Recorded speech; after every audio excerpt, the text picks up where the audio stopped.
Assalamualaikum warahmatullahi wabarakatuh.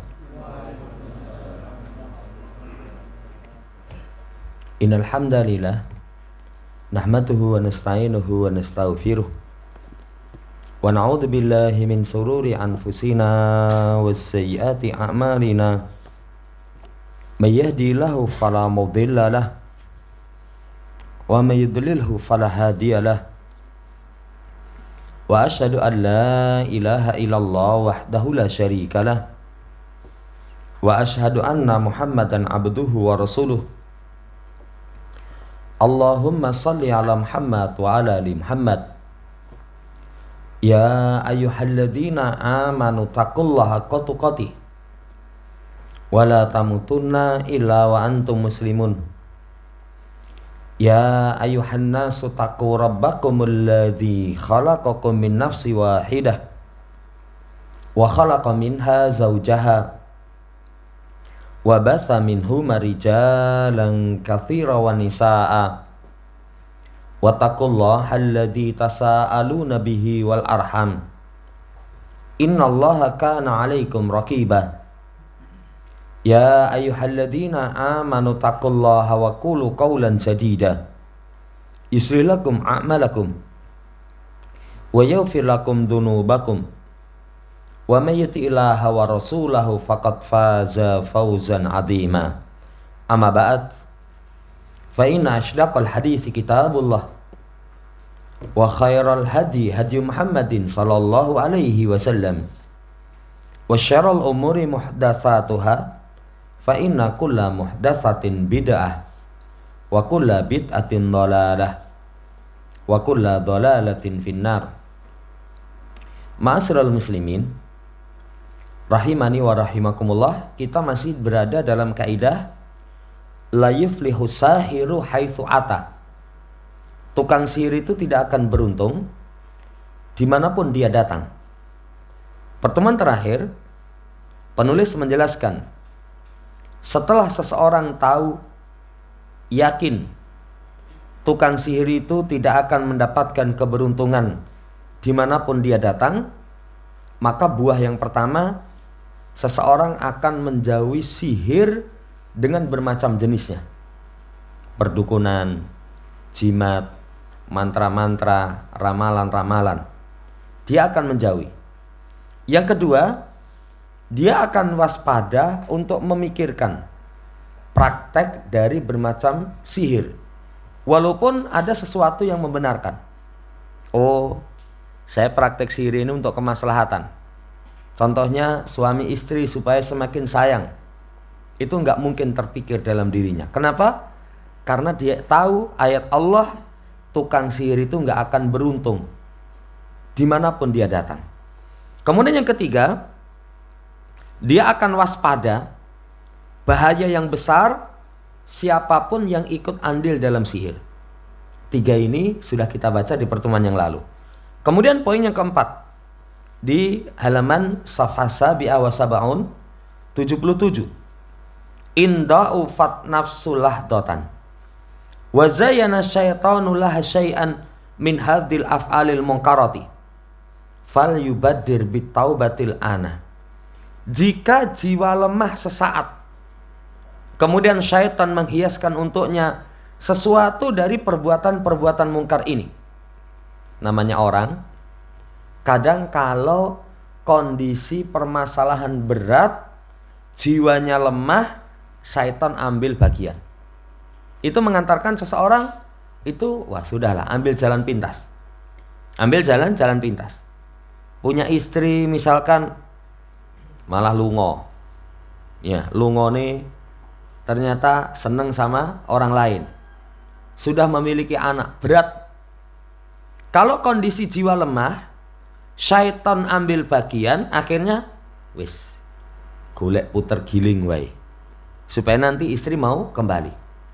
Jualan misalkan sepi. Kebutuhan banyak sekali tapi pemasukan gak ada. Bunek. Orang kalau sudah bunek, jiwa lemah, syaitan ambil bagian, akhirnya ambil jalan pintas. Ya wis lah, golek penglarisan, golek pesugihan. Jamaah hormati, kalau jiwa lemah sesaat, syaitan menghias-hias sesuatu supaya melakukan perkara mungkar ini, kata penulis, fal yubadir bitaubatil ana. Segera bertobat sekarang. Jangan ditunda. Kenapa? Karena penundaan taubat saufa. Nantilah. Kadang seseorang terluput. Berarti dia melanggengkan kehinaan. Kalau saat ini ada kesempatan bertobat, nanti, itu berarti nanti kehinaan itu dibiarkan semakin berkepanjangan. Semakin berkepanjangan. Wal yakla an hadal amalil batili. Segera cabut dari perbuatan yang batil ini. Dan ini termasuk bagian daripada taubat. Seseorang dikatakan taubat manakala kemaksiatan dihentikan. Kan taubat itu syaratnya 5. 1, maksiat dihentikan. 2, menyesal. 3, berjanji tidak akan mengulangi. 4, jamaah hormati, ikhlas. 5, pintu tobat belum tertutup. Tertutupnya pintu tobat kalau sudah kiamat. Yang 2, kalau nafas sudah di tenggorokan, sudah yugorgil. Cabut segera perbuatan yang batil ini. Kemudian fal yatahallal mimman lahikaul ada min jaroi hadal fi'li. Kemudian segera minta dihalalkan bagi orang yang mendapatkan gangguan secara langsung dari perbuatan ini. Kalau misalkan sihirnya merugikan orang. Apa bentuk sihir merugikan orang? Saingan usaha. Wis tak sumpet itu. Iya. Saya pernah itu, ada orang usaha di Jakarta itu pernah bakso, namanya bakso gepeng. Jadi kalau bakso kan biasanya bulat. Itu modelnya bakso gepeng. Dia cerita itu sudah memiliki sekian cabang. Tapi karena ada orang yang hasad, kata dia, itu mau nih rame itu langsung sepi nyenyet. Sampai orang itu heran. Kok prai terus toh bos? Apa diterong entek katanya. Padahal buka. Biasanya nanti kalau orang awam katakan menggunakan sihir lemah kuburan ben sepi nyenyet katanya. Saudara yang saya hormati, kalau sihir dia itu misalkan memberikan gangguan kepada orang, segera minta maaf. Kan kalau taubat berkaitan dengan hukukul adamiyin, haknya adami itu bukan hanya 5, tapi tambah 1 lagi yang ke-6. Apa yang ke-6-nya? Fal yatahallal. Segera minta untuk dihalalkan. Makanya jangan malu kalau orang punya salah sama orang, datang minta maaf. Termasuk orang praktik sihir. Ya saya mohon maaf. Itu dulu saya yang melakukan. Qabla alla yakuna dinar wala dirham. Sebelum tidak ada dinar, tidak ada dirham. Kapan tidak ada dinar, tidak ada dirham? Itu di hari akhirat. Kalau di dunia, uang itu masih bisa dipakai. Salah sama orang, misalkan, yo saya iso memaafkan, tapi karyawan saya kemarin tuh, bakso saya itu goro-goro mbok sihir itu, sesasi. Ya, barang makanan bosok kan ada model sihir itu. Jadi dulu di Ceman itu katanya ada. Sego goreng rame banget, tapi ya karena orang tidak suka ada yang hasad, masak matang mambu. Ya, jamaah hormati, saya rugi sekian. Misalkan dia minta ganti rugi, wis wehono lah. Kenapa? Uang masih bisa dicari, tapi nanti di akhirat itu dinar dirham itu sudah tidak ada nilai. Yang ada nilai di akhirat itu cuman kebaikan kita. Kedoliman kita kepada sesama nanti kita bayarnya dengan kebaikan. Makanya dalam hadis atadruna manil muflis, sahabat tahu nggak siapa orang yang bangkrut? Para sahabat mengatakan al-muflisu fina, Rasul, orang yang bangkrut pada kami itu mala dirham lahu wala mata. Nggak punya uang, nggak punya harta, itu disebut bangkrut. Kata Nabi bukan. Orang yang bangkrut itu siapa yang menghadap kepada Allah Subhanahu wa taala, membawa pahala ibadah yang banyak. Tapi ketika di dunia mendolimi orang, syatama hada, qadhafa hada, akhadha mala hada, doroba hada. Ya, ketika di dunia mencaci ini, mencela ini, memukul ini, merampas hartanya ini, semua kebaikannya diambil, diberikan kepada orang yang didolimi. Ketika sudah habis kebaikannya, masih punya kedoliman kepada orang, akhirnya keburukan orang yang dia dolimi diambil, buruk nih sama dia. Muflis itu akhirnya menjadi orang yang pailit, menjadi orang yang bangkrut.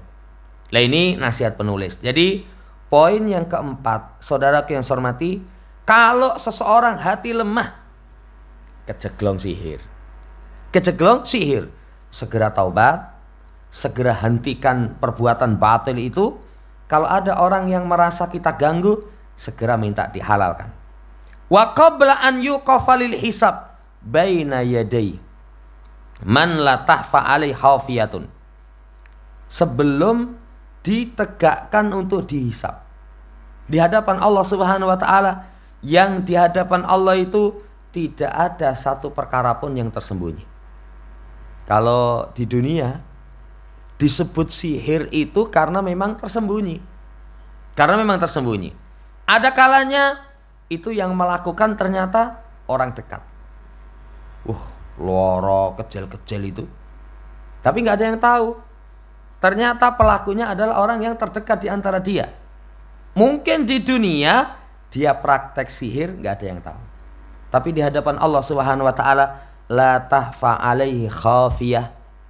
Nggak tersembunyi, semuanya nanti akan diungkap. Apa nggak takut? Kalau tidak bersegera bertaubat dari semua praktek sihir. Dari semua praktek sihir. Alladzi ya'lamu man huwa sahir wa man huwal mashur. Yang Allah itu tahu siapa yang menyihir, siapa yang disihir. Allah itu tahu wa man huwa mutasabbibu fi dzalika kullih. Menjadi penyebab. Menjadi penyebab semua itu. Siapa yang ikut andil itu, semua itu nanti akan dihisab di hadapan Allah Subhanahu wa taala. Kamu praktek? Enggak. Saya cuman ngeterke. Makanya kalau orang punya pekerjaan tukang nganter, itu harus hati-hati. Ya, harus hati-hati. Kalau nganter misalkan barang haram, ya enggak boleh. Walaupun kadang era diterke untuk bintang 1. Ya, kalau untuk bintang 1 suwi-suwi rawai gawean katanya. Ini saudaraku yang saya hormati, yakin saja. Kalau bertentangan dengan prinsip agama, Mas, tolong terke ke sana. Ya, katanya di sana itu ada tempat pesugihan yang semua orang berhasil. Mau tak double bayaran nih. Nanti mangkat mulai tak ampir ke rumah makan ala resto. Ya, misalkan. Wegah katanya. Seseorang harus tidak mau. Kenapa? Karena semua nanti akan dihisab. Kemudian fayuktasulil madlum min dolimihi, kelak akan dikisos bagi orang yang didolimi atas orang yang mendolimi. Sampai binatang saja. Padahal binatang itu nggak ada nanti masuk jannah, masuk neraka. Tapi binatang itu setiap bentuk kedoliman sampai diterangkan. Kambing bertanduk dengan kambing yang tidak bertanduk. Kalau yang tidak punya tanduk itu patah tanduknya karena sebab kedoliman dolim yang dilakukan oleh kambing yang memiliki tanduk, kelak akan dihisab. Tapi sekedar dihisab, dikisos. Lah semua kedoliman kita juga begitu. Semua bentuk andil untuk kedoliman kita akan dihisab. Hina takunu al hasanatu aghla minad dunya wa ma 'alaiha. Sehingga nanti keberadaan di akhirat itu kebaikan lebih mahal dari dunia dan seisinya. Dari dunia dan seisinya, yang menunjukkan mahalnya kebaikan. Sampai nanti dalam ayat yawadul mujrimu law yaftadi min adabi yaumi idim bibani wa sahibatihi wa akhi wa fasilatihi lati tuwi wa man fil ardi jami'an thumma yunji. Orang yang berdosa itu sangat ingin kalau bisa menebus adab Allah. Anak, ya Allah, anak saya saja yang kau siksa, jangan saya. Istri, saudara, keluarga, semua manusia di muka bumi. Bahkan nanti diterangkan, kalau seseorang memiliki dunia dan yang semisalnya dipakai untuk menebus adab Allah Subhanahu wa taala, mereka akan lakukan. Apa ada orang yang punya dunia seisinya, tambah lagi dunia seisinya? Enggak ada. Tidak ada. Wah, itu sultan nih, hamengku, buwono. Iya, katanya sing mangku buwono misalnya. Jamaah hormati, itu nama. Ini Paku Buwono. Kan jenenge itu kayak gitu. Raja di raja. Toh tidak memiliki dunia seisinya. Itu sama sekali tidak ada nilai di hadapan Allah Subhanahu wa ta'ala. Ini nasihat atau buah yang keempat. Kemudian buah yang kelima. Inna yakinal mu'mini bihadil qaidati wala yuflihu sahiru haitsu ata. Keyakinan mukmin terhadap kaidah tukang sihir nggak akan beruntung dimanapun dia datang.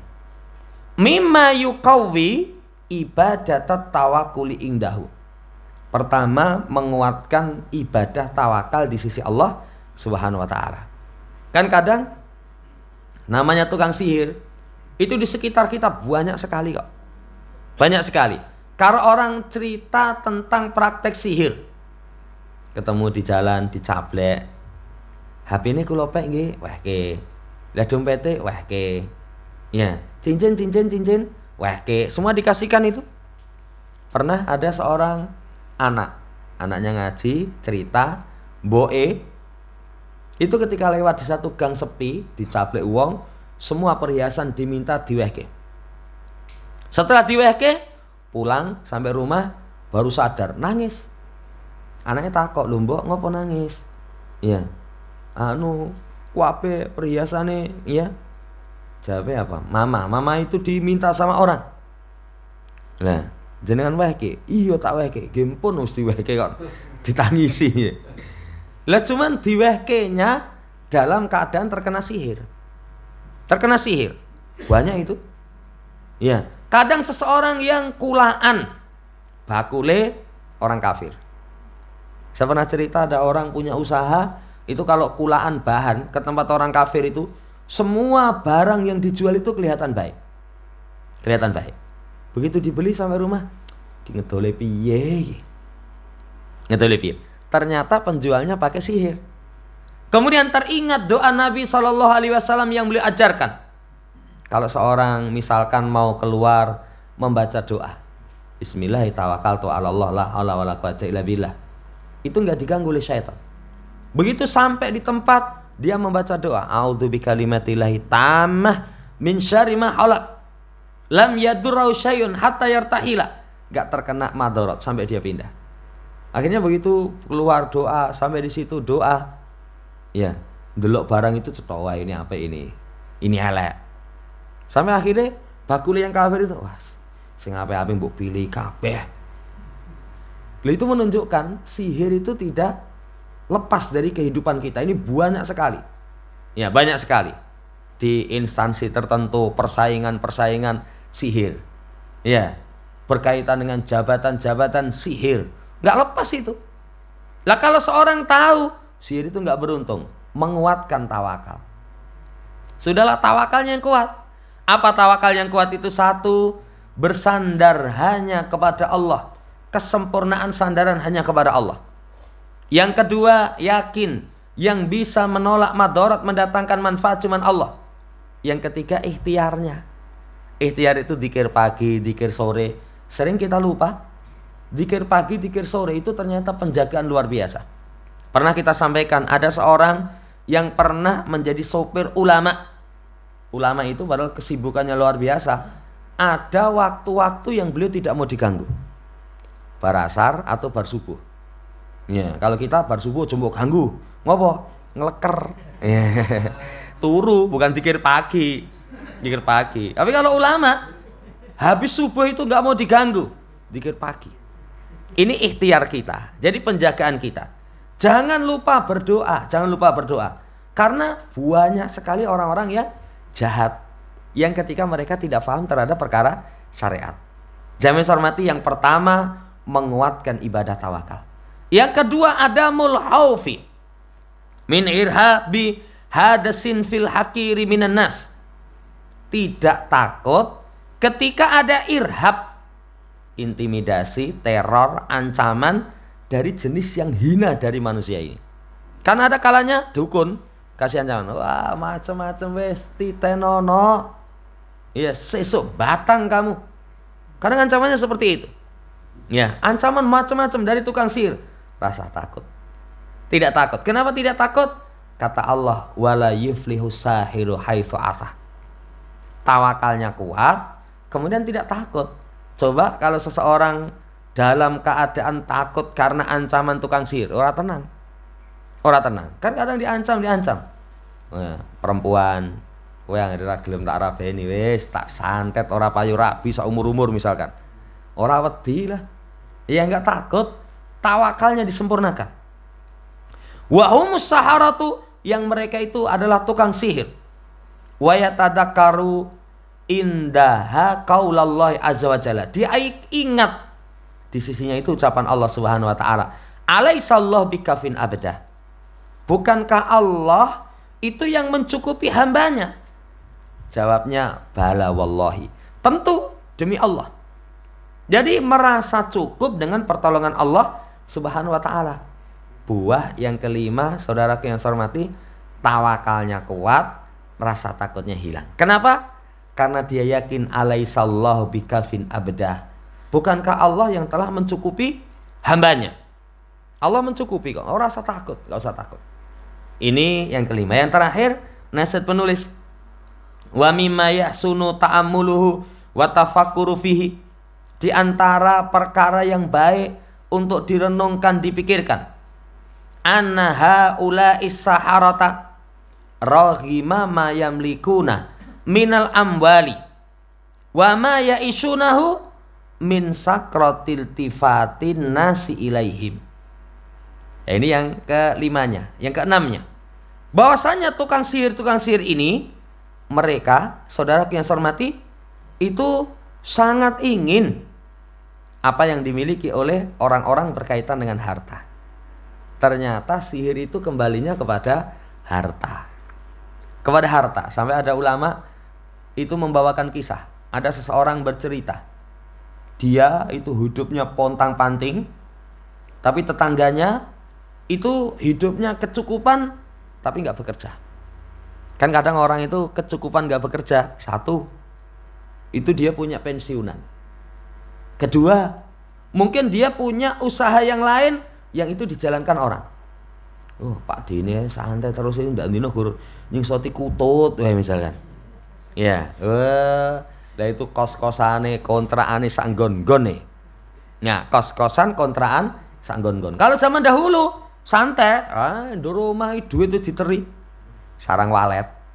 Ya. Saudara yang saya hormati, ada seseorang sama sekali nggak punya warisan, nggak punya usaha, tapi kecukupan. Setelah itu dia datang karena akrab, tanya, uripmu penak meni saya rekosone kaya ngene iki piye? Ki gelem? Ya, kamu mau? Syaratnya cuma 2. Nah, ini pernah kita baca ya, kisahnya penjelasan ulama. Syaratnya cuma 2. 1, kamu jauh dari Quran. Yang kedua, jangan kerjakan sholat. Jangan kerjakan sholat. Karena sihir itu mesti 2 itu. Membuang Quran ke belakang punggung mereka, kemudian mengesampingkan sholat. Wah, nggak mau lah. Lawang termasuk amalan yang saya terus jaga dari lahir itu sholat. Mosok tidak boleh melakukan sholat. Saudara yang saya hormati, nanti orang akan merenungkan, oh ternyata semua praktek sihir itu ujung-ujungnya bondo. Ujung-ujungnya bondo. Semua tukang sihir, walaupun dengan bahasa, enggak, ini pusaka ini, jimat ini enggak boleh dibeli ini. Kalau dibeli, wah nanti ya kesakralannya menjadi hilang. Yang sering saya kasih contoh itu, apa kalimat mereka? Monggo pun mahari mas. Di mahar, neng mahari tetap duit. Tetap duit. Kadang bahasanya dengan bahasa menipu. Keris ini kita sama jenengan jodoh itu. Ya coba. Oh iya jodoh tenan sama jenengan. Ya wis openono wae, openono. Lah terus regane piro? Oh, enggak boleh dibayar. Enggak boleh dibayar. Tapi jangan langsung go mlayu mulih gitu. Ning ada maharnya, coba. Ternyata semua praktek sihir itu enggak lepas dari urusan harta.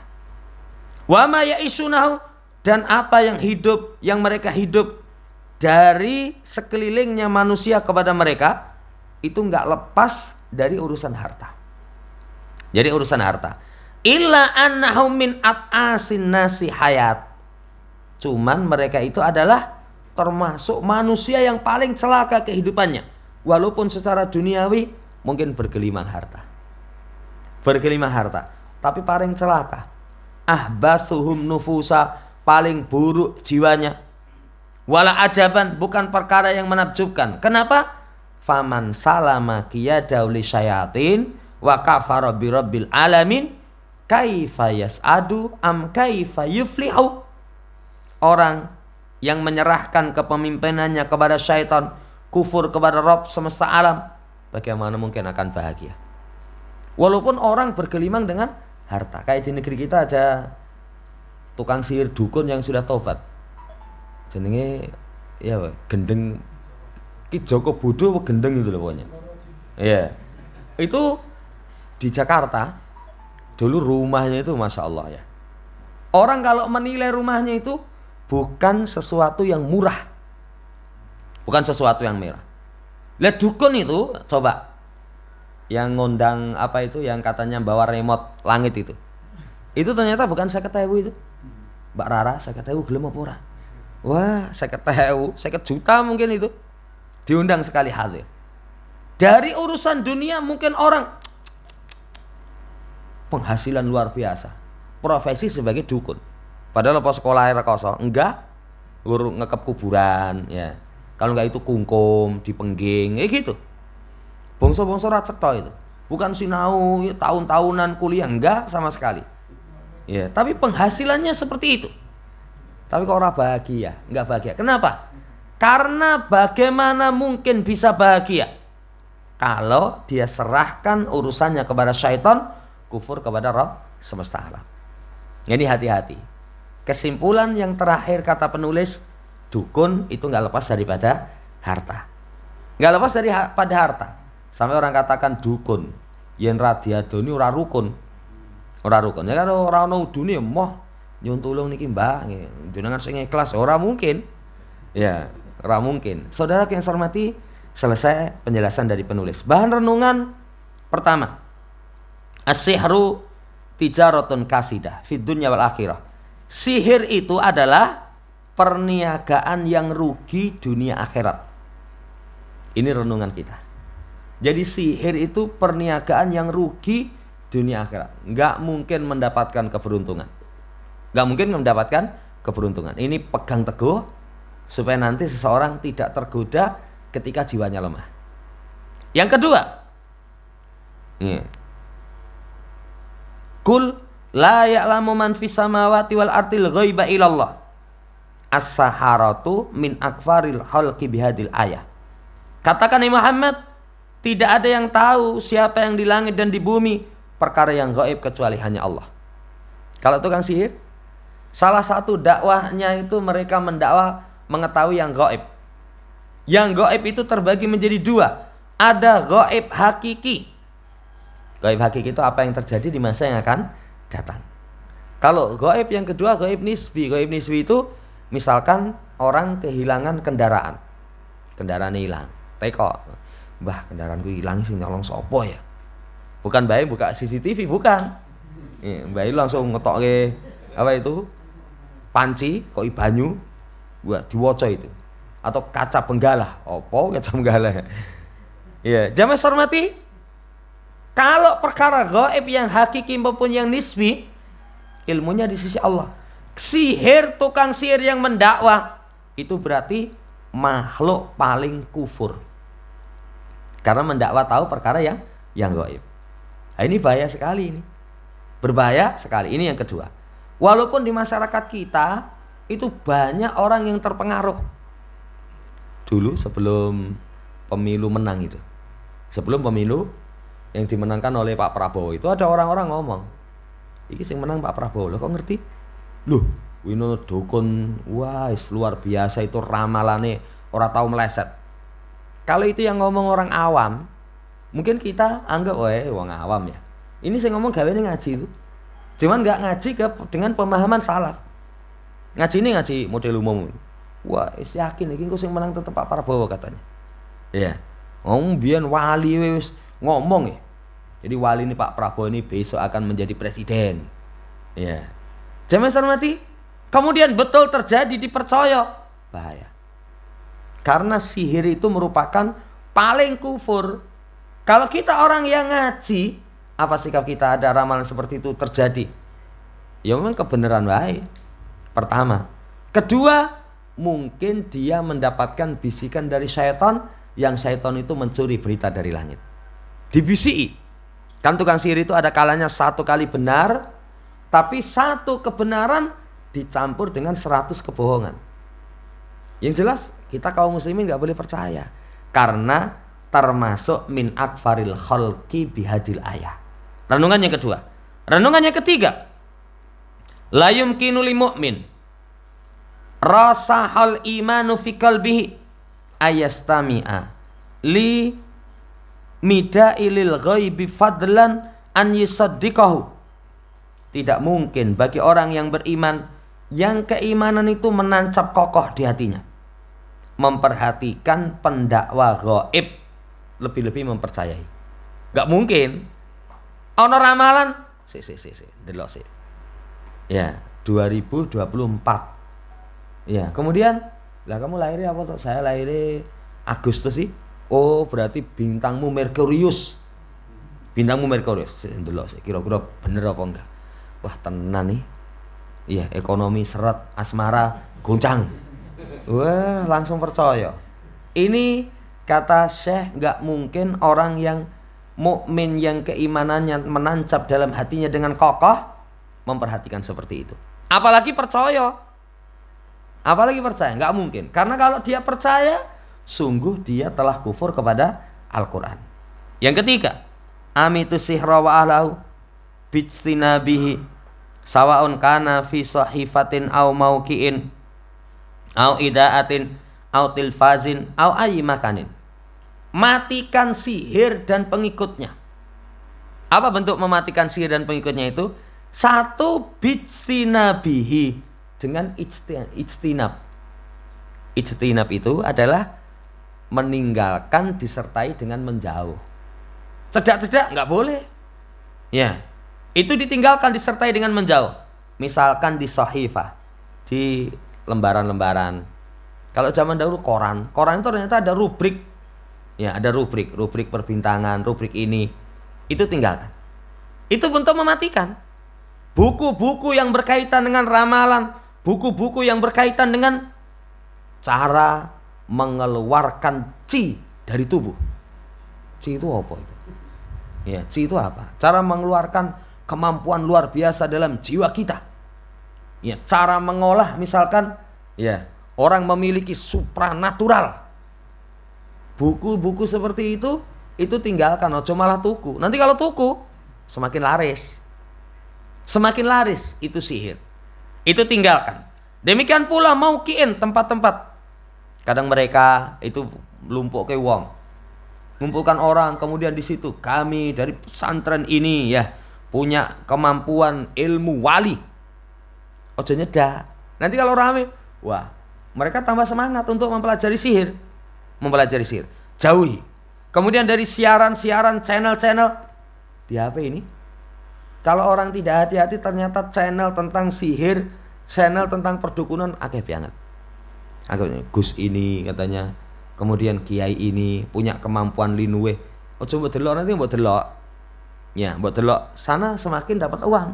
Ketika uangnya semakin banyak, sihirnya nanti semakin melimpah. Ini hati-hati dari televisi ataupun tempat manapun. Renungan yang keempat, matikan sihir dengan cara menjauhi. Nanti kalau sudah dijauhi akhirnya wah, jadi dukun rapayu mas. Ya, akhirnya nanti buka praktek ya yang lain, ya. Makanya aja jadi dukun, sudah tobat wae, dodolan misalkan. Ya, jualan yang jelas. Nanti mengantarkan tidak laku. Tidak laku. Lah inilah Islam. Islam itu kalau pengen mematikan satu kemungkaran itu disadarkan. Nah, kalau pelakunya nggak disadarkan, ya, minuman keras itu pabrik itu ditutup bae. Lah yen sing mendem urung sadar, pabrik itu tuh malah gawe pabrik dewe-dewe itu. Gawe pabrik dewe-dewe. Ya, tapi kalau orang sudah sadar, aja ngombe nanti ora payu. Setelah ora payu, kuku dewe nanti. Wallahu ta'ala alam, ini yang bisa kita baca di kaidah yang ke-11. Insyaallah di pertemuan seterusnya masuk pada kaidah yang ke-12, inna akramakum indallahi atqakum. Demikian, kurang lebihnya mohon dimaafkan. Subhanakallahumma rabbana bihamdika asyhadu an la ilaha illa anta astaghfiruka wa atubu ilaik. Assalamualaikum warahmatullahi wabarakatuh.